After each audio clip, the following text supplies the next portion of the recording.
Shekalim, Dafim Yutes through Chav Beis, and Yoma, Dafim Beis through Daled. On Shekalim, Yutes, the Gemara brings a famous halacha, Teisha Chanuyos Mochros Besar Nevela. You have 9 stores that are selling nevela, meat that was not slaughtered properly, non-kosher meat. Ve'achas Mocheres Besar Shchuta. Only 1 store is selling kosher meat, meat that was slaughtered properly. Nischalfulo, you're not sure which store you purchased the meat from. The halacha is choshesh. It's considered a suffix. However, ulanimtzeis, if meat was found outside the stores, then we say holchan achar arov. The meat can be presumed to have come from the majority of stores. In this case, the majority of stores sell nevela, so the meat is presumed to be nevela. The reverse case, teisha chanuyos mochros besar shchuta. 9 stores are selling shchuta, kosher meat, slaughtered meat. Ve'achas mocheres besar nevela. 1 is selling nevela meat, non-kosher meat, meat that was not slaughtered properly. Again, the same rule, the same distinction holds. Nischalfulo, you're not sure which store you purchased the meat from, then choshesh is considered a suffix. Ulanimtzeis holchan achar rov. Meat was found outside the stores, we follow rov, we presume it came from the majority of stores, which in this case is kosher. So this is a famous rule, holchan achar rov, that in the case of nimtzeis we follow rov stores. The case of nischalfulo, the case of that's kavua, that's a difficult exception to rov, that kol kavua k'mechz al nefsed dami. But the case of nimtzeis, where the meat was found outside, we apply the classic rule of rov. We presume that the meat came from whatever type of store is the majority. This halacha appears all over other areas of halacha as well. It may feel funny. You find meat, unmarked meat, outside a store. There are 3 stores, 2 are kosher, and 1 is treif. You're going to say it's probably kosher. It might be treif. Even if there's 10 stores, 9 are kosher, 1 is treif. Can you really presume that it's kosher? It could be treif, but that's the halacha. That is a fundamental halacha. You're allowed to be samech on rov and eat the meat. One place this comes up is in the laws of chadash. The halacha is new grain that grows is aser until the karban omer is brought, or bisman hazeh, we don't have the karban omer. We don't bring karbanos, bisman hazeh, until the date of the karban omer passes, the 2nd day of Pesach. So any grain that grows since the last Pesach is aser until next Pesach. Any grain that grew before the most recent Pesach is mutter. For many centuries, the time of the Rishonim, certainly the time of the Achronim, even in the present day, many Jews in Chutz La'aretz are lenient about chadash. They consume grain products without ascertaining whether they're chadash or yashan, maybe even if they know that they're chadash. So many Jews have not been strict with this halacha for many centuries, and poskim have grappled at great length with trying to understand why. The pashtus of the halacha is it applies even in Chutz La'aretz, it applies even bisman hazeh, this prohibition of consuming chadash. So why are many Jews lenient about chadash? So Rishonim and Achronim offer a variety of explanations, some of which are based on rov. The Rosh in Tshuva, he says that people are lenient. They drink beer, which is made from barley. They eat shibol hashul, either oats or sigala, kind of barley. But they eat shibol hashul, all 5 grains, wheat, barley, oats, spelt, and rye, or whatever shibol hashul is prohibited as chadash. We eat shibol hashul. So why do we do that? Simchin aruba, we follow rov, the Rosh says, shenizraim kodim ha'omer, because most grain available was planted before the omer and therefore is already mutter. He brings a similar thing, that there's grain from last year as well. And therefore he says most grain, at any point in time, most grain on the market is considered yashan, grew before the most recent Pesach. The Rosh is not so happy with this. The Rosh says that the Metzius is not always like this. He says, the Rosh said, I answered people that I said, consult the farmers, dir shumei of the Adama. If they tell you indeed the rov is before the Omer, you can be lenient. If not. You can't just assume it's rov. So the Rosh has a hard time understanding what the heter is. He says, mutav sheyushogim, people are going to do it anyway, so you're just going to make things worse if you reproach them and they ignore you. V'acharid yifrosh, someone who's meticulous should be stringent. There is another famous heter, the heter brought by the Ramah. The Ramah said it's a svek sveka. Suffix the grain is last year's grain, in which case last year's crop, in which case it's certainly from before the Omer. Even if it's from this year's crop, it could have been from a pre-Pesach crop as opposed to a post-Pesach crop. So that's a svek sveka. There are 2 grounds for leniency. Many Achronim challenge this. They say that's really one big suffix. At the end of the day, there is conceptually one suffix. Is the grain before the Omer or after the Omer? It's not really 2 svekas. There's a lot of discussion. Some poskim understand svek sveka is also based on rov, so it's also a question of whether this is a valid rov. I'll call upon him. The principle of Rov appears in many places in Halacha, including various contexts in the laws of Chadash. On Daf Chaf, the Gemara brings a couple of episodes where meat was found in a public place. The first case was a Gedid Tzli, a roasted goat. It was found Be'esrata de Gufta, in the street of Gufta, and they allowed it. They said, in terms of kashrus, they said that most people were Jews, so it probably was dropped by a Jew and it's kosher. In terms of the civil question, who owns the property, that it's an aveda, you should have to return it to the owner. The halacha is when you find things in a public place like that, you can assume that the owner, that it's hopeless. Whoever lost it in such a place is miyayesh. There's no hope of ever finding it again, and therefore you don't have to return it. Similar story. The Gemara says, indeed, in the end of the story, it turned out it was kosher. It was from Beis Rebbe. Similar story about a wheel of cheese, an eagle de guvna, was found and also in a certain public place, and they allowed it again. The same two reasons. Most people were Jews, so it's probably kosher. And also, you don't have to worry about an aveda because, again, it was found in a place where anyone who lost it there would give up hope. The Gemara's examples are there's a gaius, there's a troop of enemy soldiers. It's hopeless generally to get anything back from them once they're passing through. A lion, Shunas Hayam, the Bavli calls it Zuto Shalyam. Other places that are very high traffic places, you don't really hold out any hope of retrieving something from such a place. So the halacha is, it's like Yeush, it might even be a stronger type of Yeush than ordinary Yeush, and you don't have to return property that was found in such a place.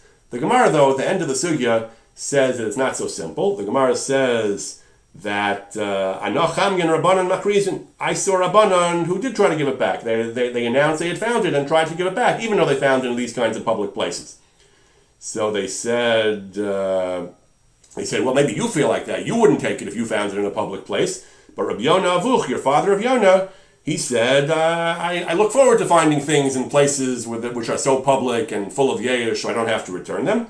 The Gemara says, yeah, but even though Rav Yonah talked like that, afilu kain ashkat v'lo nasa. There was once a case where he did find something in a crowded public space where Meikra didn't, he could have taken it, but he was stringent, and he did announce that he had found it in order to return it. The Gemara Bava Metzia, the Bavli, says that in general, when you find an aveda acher yesh, after the owner has given up hope, you're allowed to keep it, but l'fnim meshuras hadin, you're chayav to return it. That's what we paskin in Shulchan Aruch. Some Rishonim even paskin that if the person is rich enough and can afford it, we force him to return it. Some Rishonim say you don't force him to return it, but at the very least, the Gemara uses language chayav, l'fnim meshuras hadin. Someone who wants to do the right thing is supposed to return it. There is actually a machlokas among the Achronim whether this applies. The Gemara talks about ordinary yesh. Someone lost something, time passed, he gave up hope, and then you found it. Then we say l'fnim meshuras hadin, you should return it. What about these types of cases of Yerushalmi here? What the Bavli calls Zuto Shalyam. You found something in a place that's so crowded, or it's a sea where you don't expect to ever fish it out of the ocean, or lions are there. Some Achronim learn that in such a case, there's no din of l'fnim meshuras hadin. Say for Trumas Akri, says Lo Matzinu B'Shas, Fasisa Yashav Tov, only with regard to regular Aveda, not Zuto Shalyam. The Beis Halevi also brings such an idea that Zuto Shalyam, Matzal Minari, from a lion, is Hefker Gomer, not even with meshuras hadin, but the Shulchan Aruch actually paskins that the Rama paskins that there is a din of Yasher B'Tov. The Shulchan Aruch says you can keep it. Rama adds again, Tov Yasher, you should return it, just as is the case with regard to an ordinary aveda. So this is a machlok zakronim. Again, Beis Levi's medayek from the Torah and the Shulchan Aruch that would be hefker gomer, but the Rama says you should return it. And that is what the Shulchan Aruch Harav says as well, that l'fnim meshuras hadin applies to all these cases of Shulchan Aruch, that both with regard to a regular aveda with his yesh, and even with regard to matzal mehari, and from a bear, and from a nahar, all these cases also we say that l'fnim meshuras hadin you should return. There's also a halacha in Shulchan Aruch that when someone finds an aveda after yesh, meikra din you don't have to return it. Although l'fnim meshuras hadin you should, and the Shulchan Aruch also brings that the Rama brings that in a case where it's dina de malchusa, in a case where the law is, the Rama says in Gazer Hamelach or Beistin, if the king or the court decrees that property should be returned even after yesh, even after Zuto Shalyam, you're chayav lahachzer because of the rule of dina de malchusa that we defer to governmental law, or because of hefker Beistin hefker, the authority of Beistin. Based on this, the Sefer Hisorus Tshuva makes a very interesting point. He says that he's talking about intellectual property, what we would call copyright. He talks about someone composed a work of Torah, and the person died, and now his heirs have it. So is there a concept of intellectual property in halacha at all, of copyright? And if there is, are you yoresh it?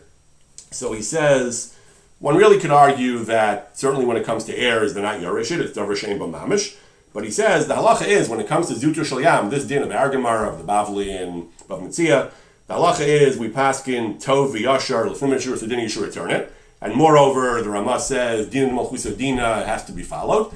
The Hisorus Tshuva explains, even though din malchus dina, the rule that we accept secular government law, is limited, and when the law flatly contradicts the Torah, we don't allow the law to override the Torah. That's a big machlokas, but that's what he holds, that a din that's keneged din Torah we don't accept. However, he says here it's not keneged din Torah, because even according to the Torah, l'fnim yishur said din you should return it. According to Torah law, you don't have to return it, but the right thing to do is, as the Yerushalmi brings, there was certain chacham who did, even though you're not mechuyev to.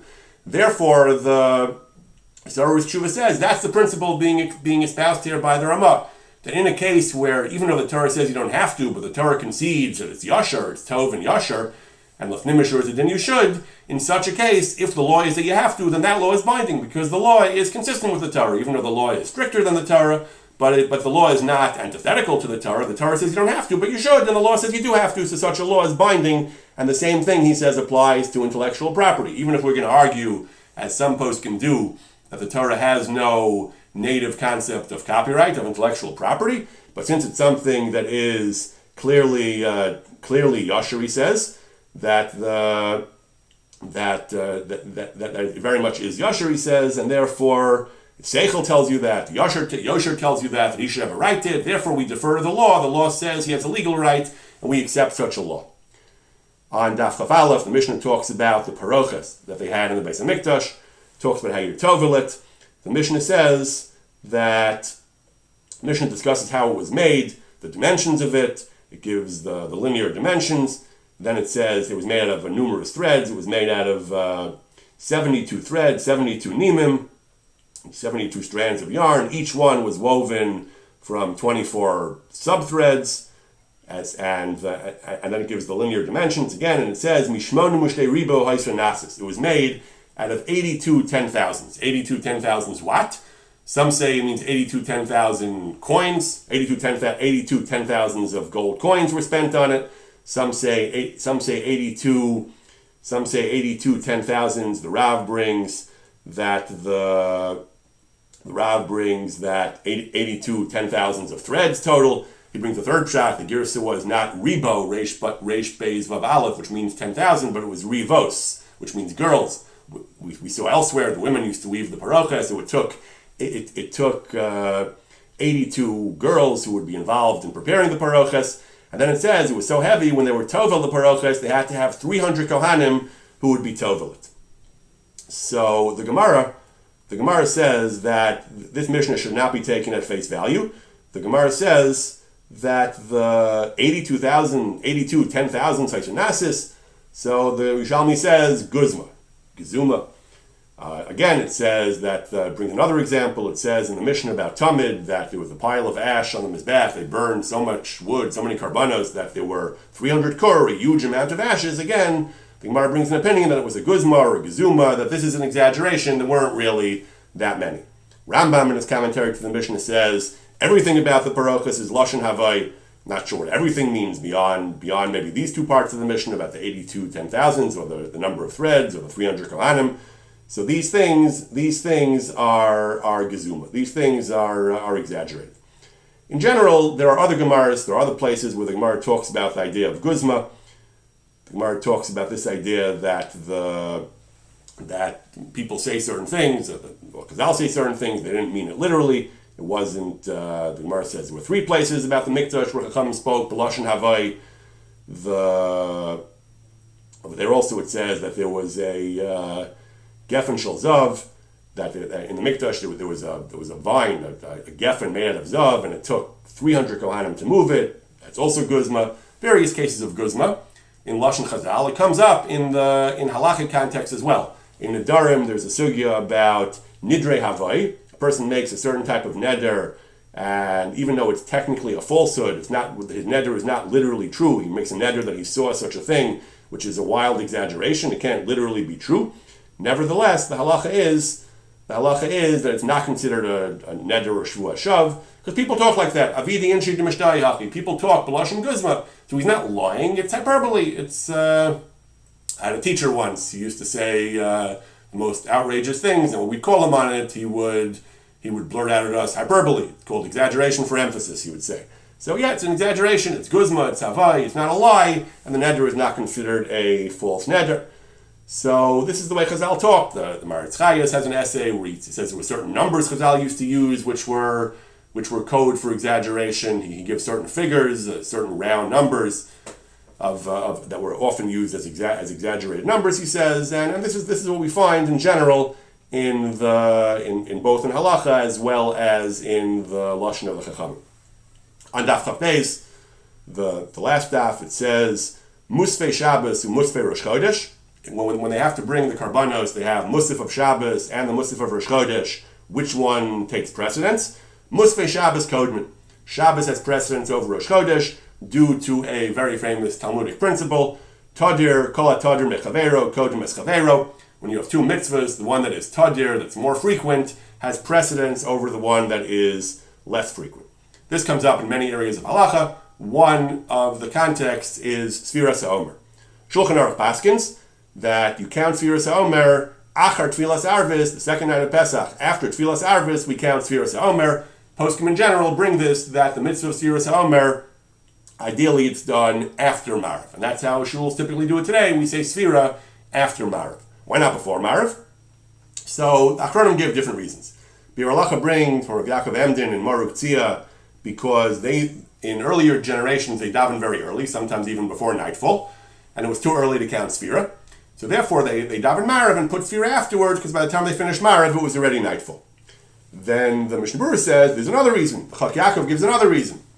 Meikar Adin, Kriya Shema and Tefillah, the mitzvahs of Kriya Shema and Shemona Esrei are mitzvahs that are tadir. They're more frequent than Sfira. We do them 3 times a day, at least every day of the year. Sfira is only once a day for 50 days. Those mitzvahs are tadir, and therefore they have precedence over Sfira. Rav Moshe Feinstein has a tshuva. He talks about a common situation where a person's davening Marav late, and it's already nightfall. It's nightfall is 7 o'clock, 8 o'clock, 9 o'clock, whatever it is this time of the year. And he's not davening Marav till later, let's say till 10. Should he count Sfira earlier? Rav Moshe, that's not even the primary point of his tshuva. Rav Moshe is discussing, can you eat before counting Sfira? You don't eat before a mitzvah, Tkiyah Shofar, Megillah, and so on. Eating before Marav, we rely on the fact that there's a minyan, he's not going to forget to daven because he has a minyan which is at a fixed time. What about Sfira? So Rav Moshe says you can eat before Sfira as well. In a tshuva to Rabbi Ephraim Greenblatt, one of his famous students, he says you can eat before Sfira as well. But in the course of his tshuva, Rav Moshe writes that once you're davening Marav late, you should count Sfira late as well. He says Tadir Kodem, because of the rule of Tadir Kodem, you have to count Sfira after Marav, even though you're davening late. So even a person who's not going to daven Marav till later should also not count Sfira till later. He shouldn't say, okay, it's nighttime now, my minyan is not till later, I might as well just count Sfira. It only takes a few seconds. No, because of the rule of Tadir, Rav Moshe says that you should count Sfira later as well. Others disagree. Shevet HaLevi, for example, says it's Pashut. A classic limitation of the rule of Tadir is that we only apply the rule of Tadir when you're ready to do both mitzvahs. But if you're ready to do one mitzvah and the other mitzvah you're not ready to do till later, you do the one that you're ready to do now. So Marav I'm not ready to do till later, my minyan doesn't daven till later, Sfira I can do right now. So the Shevet HaLevi says, Meikar Adin, he thinks that you should count Sfira right away. He acknowledges the minhag is not like that. The minhag is people wait for Marav. And he gives a pragmatic reason. He says that it's very easy to forget to count Sfira. And if the halacha would be that anytime you daven late, the shul's not going to count Sfira, and everyone's supposed to remember to count Sfira, when as soon as it's nightfall, whenever they remember, invariably people would forget. Therefore, the Chachamim felt it was a better idea to fix Sfira to Marav, so everyone, when he davens Marav, he'll count Sfira then, and it's much less likely that he'll forget. Shevet HaLevi says it follows then that a person who's going to be davening without a minyan, a person who for some reason occasionally is going to daven late without a minyan, so for whatever reason he's not ready to daven now, but he's going to daven in 2 hours, and right now he remembers about Sfira, so you should count Sfira now, even though, because here you don't have that svara that it's easy to forget if you count before Marav. Anyway, this is an ad hoc situation, and there's not going to be a tzibur anyway later. So then he says certainly he thinks you should halakha l'maisa, you should count sfira earlier. The truth is, earlier poskim already discussed this question as well. The Magen Avram says variations of this question. Magen Avram says explicitly that you're allowed to count sfira even if you have not daven marav, as long as it's nightfall. And the Achronim explain that if a person is not ready, if a person is not ready to daven marav, if you're ready to daven marav, then marav is tadir, daven marav first. But if you're not ready, you're not able to daven marav, he says you're allowed to count sfira now. Why would you do that? So the Eli Rabbah says shlo yishkach, he's afraid he's going to forget, like the Shevet Levi said later, or because you know that you commonly forget. Then on the contrary, it's better to count sfira earlier if you're not going to daven marav till later. Derech HaChaim, Mishnah Berurah all paskin this way, that it's better to count earlier. Now, the Achronim are not necessarily disagreeing with Rav Moshe. They're saying if a person knows he's likely to forget, then he should count earlier. Mishnah Berurah just says that the Achronim say the person's allowed to count sfira once it's nightfall, even if he hasn't daven marav. Doesn't even say anything about forgetting. He just says the ikra din is the person is allowed to count sfira if it's nightfall and he's ready to count sfira and he's not ready to daven marav. He's allowed to count sfira earlier. Doesn't say whether you should or you shouldn't. You're allowed to count sfira earlier, he says, if you're not ready to daven marav yet. Some poskim say it's actually a good idea to count sfira early because tmimos, the sfira should be as early in the day as possible. Rav Moshe argues that that's less important than tadir, but the other Achronim challenge Rav Moshe and say there's no issue of tadir if you're not ready to daven marav. In Yoma, on Daf Beis, so the Gemara brings a Mishnah, not our Mishnah, but a Mishnah elsewhere, that they would deliberately be metame the Kohen who was going to burn the Parah Aduma as part of the Parah Aduma ritual, and then they would have him go to the mikvah after his tumah.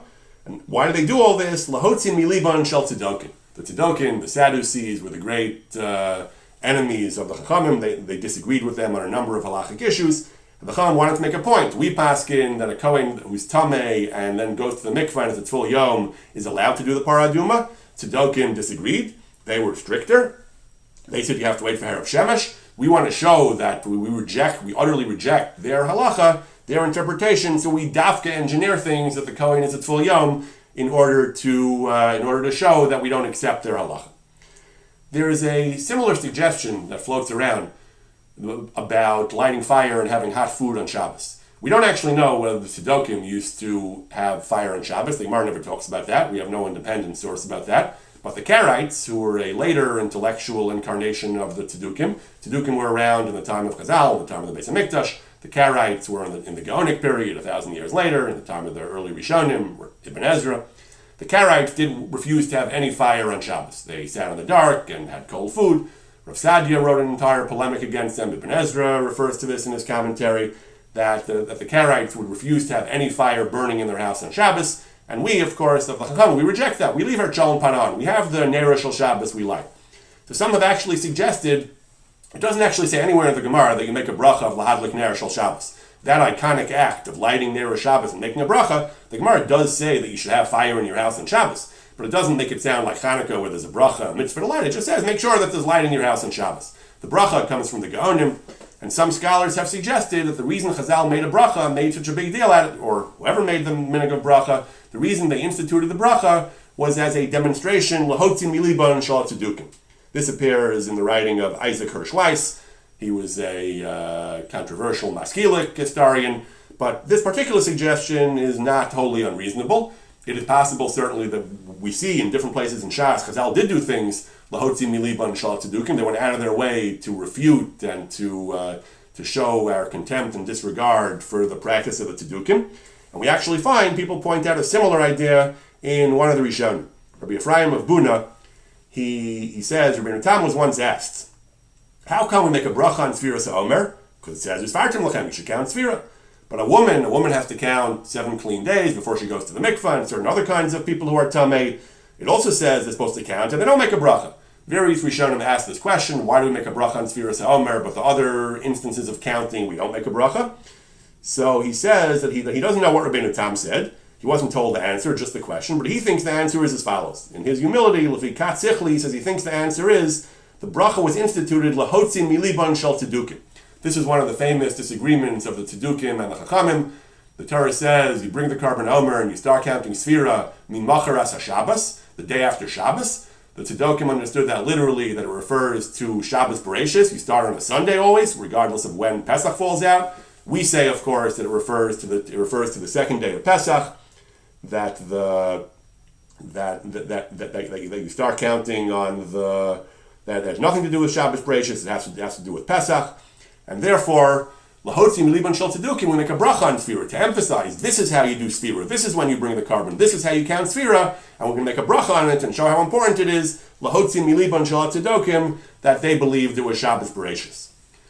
Going back to the example of the fire, so we don't have early sources who say that's why they're masakin a bracha on Ner Shabbos. The Rishonim and Gaonim give other reasons why there's a bracha, but there is an idea that appears both in the Gaonim and in the Balamar that it's important to have hot food on Shabbos, and that's important to show that you're not a min, you're not a sectarian, you're not a heretic. The Ben Ezrachi Alevi, the Balamar, says that he brings that some people said that there's a takana that you're supposed to have hot food.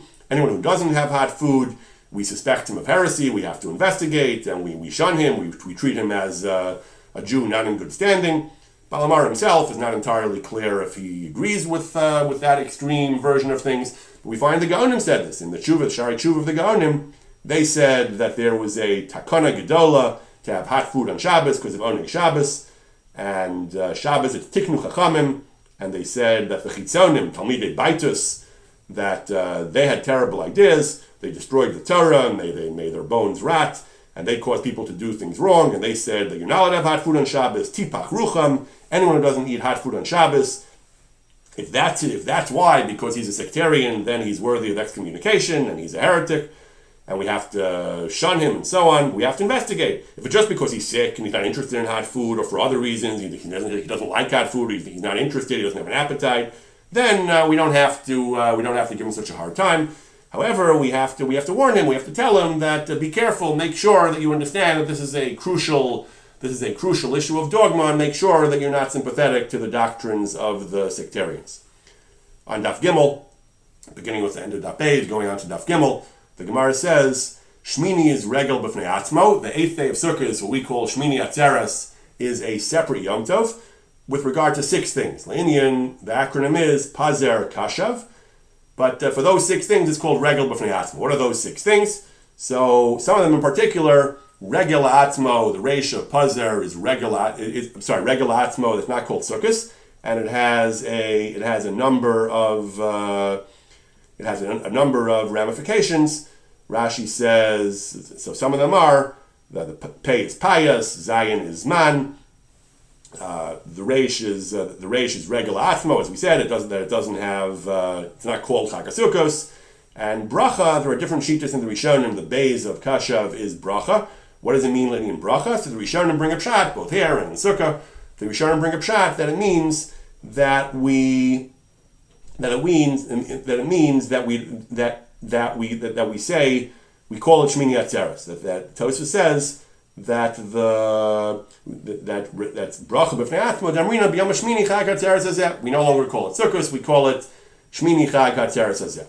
And this is a major disagreement, Rishonim and Achronim, what exactly the nusach is. What do we say in Yalav Yavo, in Shmon Esrei, in Brachas Hamazon?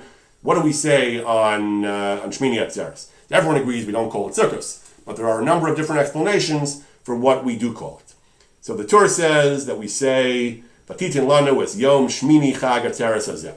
So we say Shmini Chag Atzeres, not Sukkos, it's Shmini Atzeres, and we call it Chag, and we say Shmini Chag Atzeres hazeh. Beis Yosef brings the Rishonim who say this. The Darkei Moshe, however, says from the Maril that we don't say Chag because the Torah never uses the word Chag to refer to Shmini Atzeres. So instead, we don't say Sukkos because it's regel b'fnei atzmo, but we say Shmini Atzeres hazeh. Shulchan Aruch paskins that we say Shmini Chag Atzeres hazeh, and the Ramah says our minhag is we don't say Chag because it's not called Chag, so we just say Shmini Atzeres hazeh. There's a further machlokes. The Magen Avram brings that the Marshal in the Tshuva says you say Shmini Atzeres Chag hazeh. You don't put Chag between the word Shmini Atzeres. You say Shmini Atzeres Chag hazeh. But the Lavush says, like the Beis Yosef, that you say Shmini Chag Atzeres hazeh. Mishnah Berurah says some say Ha Atzeres with a hey. The Pri Megadim says Atzeres without a hey. He brings the Marshal and the Taz and the Lavush. So there are a variety of different shitas. The main 3 shitas are. Some don't say Chag at all, that's the Ramah Shita, you say Shmini Atzeres hazeh. Beis Yosef says, Beis Yosef and the Levush say, Shmini Chag Ha'atzeres Hazeh, Ha'atzeres, or Atzeres without a hay, but Shmini Chag Ha'atzeres Hazeh. And the third sheet is Shmini Atzeres Ha'chag Hazeh. And Daf Daled, the Gemara brings a statement, Amar Rabbi Musya, Bar Breid Rav Masya, Mishmeid Rav Musya, Rabbah, that how do you know, where do we see that if a person says something to his friend, tells him some information, tells him something, Shubabal Yomer, that you're not supposed to repeat it to anyone else, Ad Yomer Lo Lechamor, unless you're explicitly authorized to share it with someone else. Shnemar Vaidabra Shem Elav Me'ol Moed Lemar. Hashem spoke to Moshe from the Ol Moed Lemar. Rashi understands the drasha is, there are different ways to understand this Gemara. Rashi understands Lemar Midarshan Lo Amar, that when anyone tells something to someone else, there's an implicit and automatic Lo Amar. You're not allowed to say it to somebody else. Can't share with somebody else. Others understand that Moshe was told Lemar. Moshe was told that you should tell it to somebody else. The implication is without that, you shouldn't be telling it to anybody else unless you've been explicitly authorized. According to Rashi, some suggest it's actually an Isser, it's a lav, Lo Amar, Lo, the Torah says don't do it. According to the other interpretation, it might just be an Asay. I'll call upon him, even though this is not clearly brought as the halacha and the major codifiers, there are numerous Rishonim and Achronim who do bring it down, and many poskim are concerned with this halacha. The Chavetz Chaim discusses this in his Sefer of Lashon Hara. He suggests that a couple of limitations. He says, when the Gemara says, Lo Amar, you're not allowed to say it, he says, first of all, perhaps it's only a Mida Tova Ba'alma. It's a praiseworthy ideal conduct, but it's not a strict Isser. Furthermore, he says, the concern of the Gemara is only if the context indicates that he wants you to keep it secret. Like if he takes you into his house in a private room, and he doesn't just tell you on the street, then he's indicating that there's something secret, something requiring discretion. If he tells you something outside, he says, in public, then you don't have to assume that there's anything secret. But the Chavetz Chaim does say that if the thing that you're going to repeat to someone else can involve hezek or tsar, it can cause him injury or some kind of suffering, then he says certainly it is asur. So that's the Chavetz Chaim shita. If it can cause him pain and suffering and injury, you certainly shouldn't say it over. If it's not going to cause him pain and suffering, that's our Gemara. Even though our Gemara still says you shouldn't do it, our Gemara might be talking about, might only be a Mida Tova Ba'alma, or it might only be if he gives you indication that it's private. So that's the Chavetz Chaim shita. That if it's going to cause him injury and pain, you're certainly asked to repeat it, unless he said it in public, Ba'apei Tlasa, and 3 people heard it, but generally it's asked to repeat it. If it's not going to cause him pain necessarily, then it might still be a Mida Tova to not tell it over, or perhaps if he indicated by taking the matter by discussing with you in a private context, you shouldn't do it, but otherwise you would be allowed to repeat it. In the contemporary work Shevet HaKahasi, he talks about the question of showing someone else a letter that you received.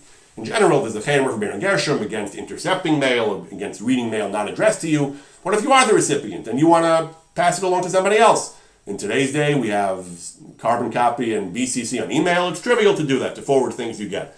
So are you allowed to, so you are the recipient, but can you forward the sender's communication to somebody else? So he says, certainly if he told you not to, it's usher. But even if he didn't, he says, you have our Gemara. Our Gemara says that you should not be repeating things to anybody else.